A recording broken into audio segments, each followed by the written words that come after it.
പ്രിയ കൂട്ടുകാരെ, എല്ലാവർക്കും മലയാളം സ്റ്റോറീസിൻ്റെ മറ്റൊരു വീഡിയോയിലേക്ക് സ്വാഗതം. ഇന്ന് നമ്മൾ പറയാൻ പോകുന്ന കഥ എന്താണെന്നറിയോ? ഒരു കൊക്കിൻ്റെയും ഞണ്ടിൻ്റെയും കഥ.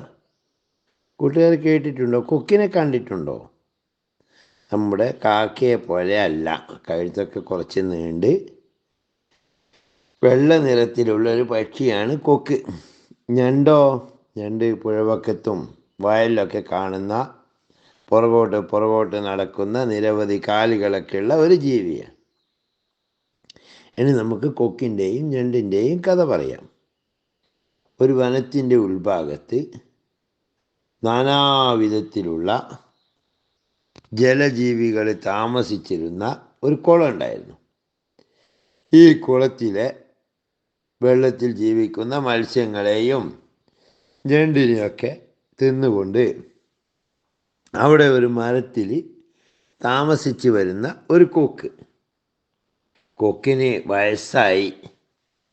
പഴയ പോലെ മീൻ പിടിക്കാനുള്ള അവസ്ഥയൊക്കെ നഷ്ടപ്പെട്ടു. അതിനുള്ള കഴിവും സാമർഥ്യമൊക്കെ കുറഞ്ഞു വന്നു.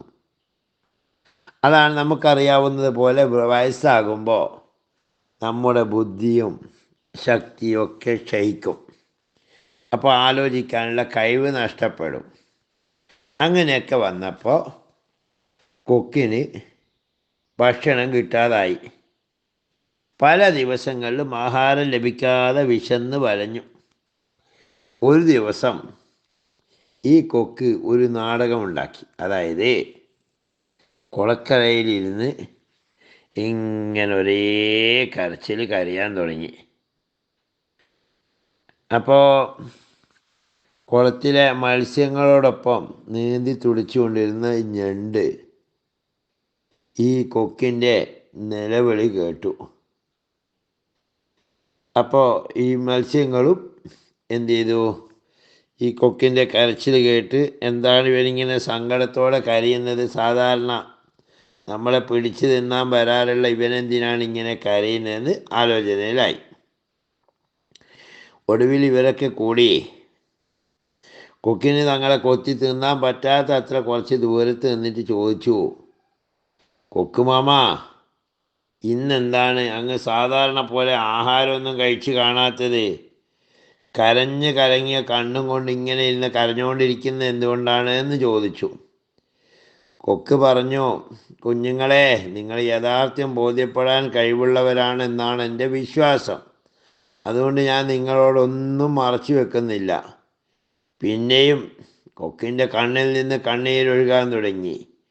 ഉയരുന്ന ഗദ്ഗതം തടഞ്ഞുകൊണ്ട് അവൻ പറഞ്ഞു, ഞാൻ കാര്യം പറയാം. മത്സ്യഭക്ഷണം വേണ്ട എന്ന് തീരുമാനിച്ച് മരണം വരിക്കാൻ ഞാൻ ദൃഢനിശ്ചയം ചെയ്തിരിക്കുകയാണ്. അതുകൊണ്ട് മാത്രമാണ് എനിക്ക് ചുറ്റും മത്സ്യങ്ങൾ അണിനിരന്നിട്ടും ഞാൻ അവയെ തൊടുക പോലും ചെയ്യാത്തത്. അത് കേട്ടപ്പോൾ ഞണ്ട് പറഞ്ഞു, അമ്മാവ, എന്താണ് ഇപ്പോൾ ഇങ്ങനെയൊരു നിശ്ചയമെടുക്കാനുള്ള കാരണം എന്ന് ചോദിച്ചു.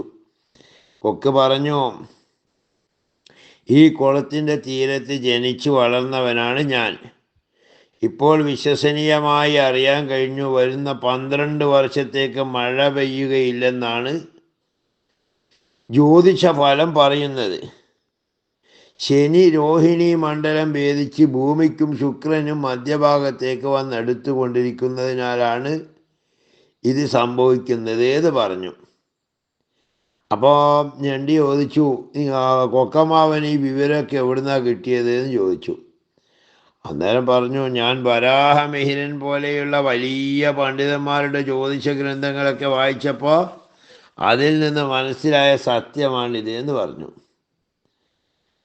അപ്പം അതുകൊണ്ട് തന്നെ ഈ കുളത്തിലെ 12 കൊല്ലത്തേക്ക് എന്തില്ല, മഴ പെയ്യൂല, വെള്ളം വറ്റിപ്പോകും, കുളം നശിക്കും, കുളത്തിലെ മീനുകളൊക്കെ നശിച്ചു പോകും, മനുഷ്യന്മാർ വരെ സ്വന്തം മക്കളെ ചുട്ടു തിന്നും. അത്ര വലിയ ഗതികേടാണ് വരാൻ പോകുന്നതെന്ന് പറഞ്ഞു.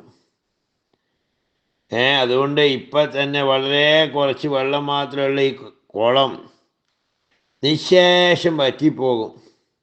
ഈ വറ്റാൻ പോകുന്ന കുളത്തിൽ ഞാൻ ആരൊക്കെ വളർന്നുവോ, ആരുമായൊക്കെ സദാ കളിച്ചു വളർന്നുവോ, അവരൊക്കെ വെള്ളമില്ലാതെ പടഞ്ഞു പടഞ്ഞ് നിലവിളിച്ചുകൊണ്ട് നശിക്കുന്നത് എനിക്ക് കാണേണ്ടി വരും ഈശ്വരാ.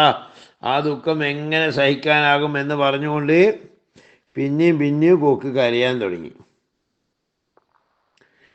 എന്നിട്ട് പറഞ്ഞു, ആ ദുഃഖം അത് ഈ വിവരം അറിഞ്ഞത് കൊണ്ട് മാത്രമാണ് എല്ലാ ആഗ്രഹങ്ങളും വേണ്ടെന്ന് വെച്ച് ഞാൻ ഈ ഭക്ഷണപാനീയങ്ങളൊക്കെ വെടിഞ്ഞ് മരിക്കാൻ തീരുമാനിച്ചത്. ഇപ്പോൾ മിക്ക ജലാശയങ്ങളിലും ജീവികൾ സ്വന്തം ബന്ധുക്കളുടെ സഹായത്തോടെ വലിയ വലിയ ജലാശയങ്ങളിലേക്ക് പോയിക്കൊണ്ടിരിക്കുകയാണ്. കുളമൊക്കെ പെട്ടെന്ന് തന്നെ എന്ത് ചെയ്യും, ഉണങ്ങിപ്പോകുന്ന പേടിച്ചിട്ട് എല്ലാ ജീവികളും മറ്റേതെങ്കിലും ജീവികളുടെ സഹായത്തോട് കൂടിയിട്ട് വേറെ ഏതെങ്കിലും വലിയ വലിയ ജലാശയത്തിലേക്ക് പോവുകയാണ് എന്ന് പറഞ്ഞു.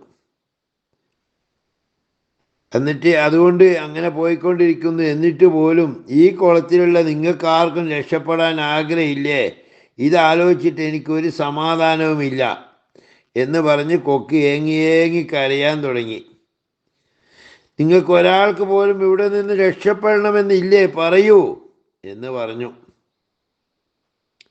അപ്പം മത്സ്യങ്ങളെ പറഞ്ഞു, കൊക്കുമാമ ഇവിടെ തന്നെ കാണുമല്ലോ, ഞങ്ങൾ വരുന്നുണ്ട്, പോയി കളയരുത്. മത്സ്യങ്ങൾ വെള്ളത്തിൻ്റെ ആഴങ്ങളിലേക്ക് ഊളിയിട്ടു. അവരെല്ലാ മത്സ്യങ്ങളെയും വിളിച്ചു കൂട്ടി വിഷയം ചർച്ച ചെയ്തു. എല്ലാവരും പ്രാണഭീതി കൊണ്ട് ആകെ അസ്വസ്ഥരായി, ഭയപ്പാടിലായി. ഇവരെല്ലാവരും ഒത്തുചേർന്ന് ദുഷ്ടനായ കൊക്കിനോട് പ്രാർത്ഥിച്ചു, മാമ, ഞങ്ങളെ രക്ഷപ്പെടാൻ അങ്ങയുടെ പക്കൽ എന്തെങ്കിലും വഴിയുണ്ടോ എന്ന് ചോദിച്ചു. കൊക്ക് അല്പനേരം ആലോചിച്ചു കൊണ്ടിരുന്നു. അവൻ പറഞ്ഞു, ഉണ്ട്. അധികം ദൂരെയല്ലാതെ ഒരു വലിയ തടാകമുണ്ട്. താമരപ്പൂക്കൾ കൊണ്ട് അതിമനോഹരമായൊരു തടാകമാണ്. ഏതാണ്ട് 10-24 കൊല്ലത്തേക്ക് കൊടും വേനലിൽ പോലും പറ്റാൻ സാധ്യതയില്ല എന്ന് പറഞ്ഞു. അയാൾ വീണ്ടും ചിന്തിച്ച് നിന്ന് ദീർഘനിശ്വാസം തൊടുക്കാൻ തുടങ്ങി. ഒടുവിൽ വലിയ താല്പര്യമൊന്നുമില്ലാത്ത വിധത്തിൽ പറഞ്ഞു, ആർക്കെങ്കിലും രക്ഷപ്പെടണമെന്ന് ഉദ്ദേശിക്കുന്നുണ്ടെങ്കിൽ വയസ്സനെങ്കിലും എൻ്റെ ചുമലിൽ കയറി ഇരുന്നാൽ ഞാൻ അവിടെ കൊണ്ടെത്തിക്കാമെന്ന് പറഞ്ഞു. ഇത് കേട്ടപ്പോൾ മത്സ്യങ്ങൾ കൊക്കിൻ്റെ ഒരു വലിയ ഔദാര്യമായി വാക്ക് വിശ്വസിച്ചു. അവർക്കവനിൽ വലിയ വിശ്വാസവും മതിപ്പും വർദ്ധിച്ചു. അവരെ സംബന്ധിച്ചിടത്തോളം ഈ വെള്ളം വറ്റിയാൽ ചത്തുപോകുമല്ലോ എന്ന പേടി മാത്രമാണ്, അതിൽ നിന്ന് രക്ഷപ്പെടുക മാത്രമായിരുന്നു അവരുടെ ഉദ്ദേശം. അവർ കൊക്കിനെ അമ്മാവാ, അച്ഛാ, ചേട്ടാ എന്നൊക്കെ സംബോധന ചെയ്തുകൊണ്ട് എന്നെ ആദ്യം എന്നീ മട്ടിൽ തിരക്ക് കൂട്ടി കൊക്കിൻ്റെ അടുത്തേക്ക് ഓടിയെത്തി. ദുഷ്ടനായ കൊക്ക് തക്കത്തിലും തഞ്ചത്തിലും അവരെ ഓരോന്നായി ചുമലിലേറ്റി പറന്നുയർന്നു. കുളത്തിൻ്റെ അധികം അകലെയല്ലാത്തൊരു പാറക്കൂട്ടത്തിൽ പറന്നിറങ്ങി ഇഷ്ടം പോലെ അവയെ കൊന്നു ഭക്ഷിച്ചു. വീണ്ടും ജലാശയങ്ങളിൽ വന്നു മത്സ്യങ്ങളോട് കുശലങ്ങളും കള്ളങ്ങളും പറഞ്ഞ് അവരുടെ വിശ്വാസം നിലനിർത്തി. കൊക്ക് നിത്യവും ഈ വിധം ആഹാരവൃത്തി തുടർന്നു കൊണ്ടുവന്നു. ഒരു ദിവസം ഞണ്ട് കൊക്കിനെ സമീപിച്ച് പരിഭവം പറഞ്ഞു, മാമ, നാം തമ്മിലാണല്ലോ ആദ്യം സൗഹൃദ സംഭാഷണം ആരംഭിച്ചത്. ഇത് ശരിയായില്ല. എന്നെ എന്താണ് നിങ്ങൾ കൊണ്ടുപോകാത്തത്? ഇതുവരെ മറ്റുള്ളവരെ മാത്രമല്ലേ കൊണ്ടുപോയുള്ളൂ. ഇന്ന് എൻ്റെ ജീവന് രക്ഷയുണ്ടാക്കി തരണം, എന്നെ കൊണ്ടുപോകണം എന്ന് വാശി പിടിച്ചു. ഇത് കേട്ട വഞ്ചകനായ കൊക്ക് ആലോചിച്ചു, ശരിയാണ്, നിത്യവുമുള്ള ഈ മത്സ്യഭക്ഷണം മടുപ്പ് തോന്നിപ്പിക്കുന്നു. എന്നാൽ ഇന്ന് ഇവനെ ആ രഹസ്യസ്ഥാനത്ത് കൊണ്ടുപോയി കളയാം, അവിടെ വെച്ച് അവനെ കൊത്തി തിന്നാം.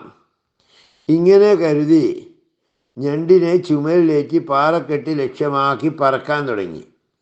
ലക്ഷ്യം സമീപിക്കവേ കൊക്കിൻ്റെ ചുമലിലിരുന്ന ഞണ്ട് കാര്യം മനസ്സിലാക്കി.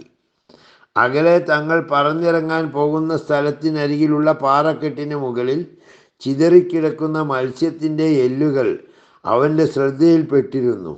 അവൻ കരുതിയിരുന്നു, ചോദിച്ചു, മാമ, ഈ തടാകം പാറക്കെട്ടിനപ്പുറമാണെന്നല്ലേ പറഞ്ഞത്? ഇനിയും അധിക ദൂരമുണ്ടോ? എൻ്റെ ഭാരം കൊണ്ട് ക്ഷീണം അനുഭവപ്പെടുന്നുണ്ടോ? എങ്കിൽ പറയണേ. കൊക്ക് ചിന്തിച്ചു. ഇവൻ മന്ദനായ ജലജീവിയല്ലേ, ബുദ്ധി കെട്ടവൻ. കൊക്ക് പറഞ്ഞു, എടാ മന്ദബുദ്ധി, ചട്ടുകാല, നിനക്ക് ഏത് തടാകത്തിലാ പോകണമെന്ന് പറഞ്ഞത്? ഇത് എൻ്റെ പ്രാണൻ നിലനിർത്താനുള്ള യാത്രയുടെ ഭാഗമാണ്. നിനക്ക് ഏതെങ്കിലും ഇഷ്ടദേവതയുണ്ടെങ്കിൽ പ്രാർത്ഥിച്ചോ.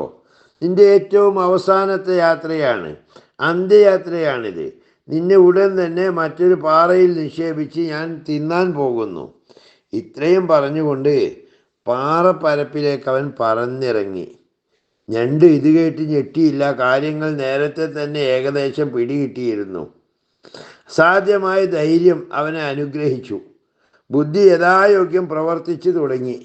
പെട്ടെന്ന് ഓർക്കാപ്പുറത്ത് കരുതിക്കൂട്ടി ഞണ്ട് തൻ്റെ തടിയറുക്കുന്ന വാള് പോലെയുള്ള കൈകൾ രണ്ടും ഒരേ സമയം ബലമായി സൂക്ഷ്മതയോടെ പ്രവർത്തിപ്പിച്ചു.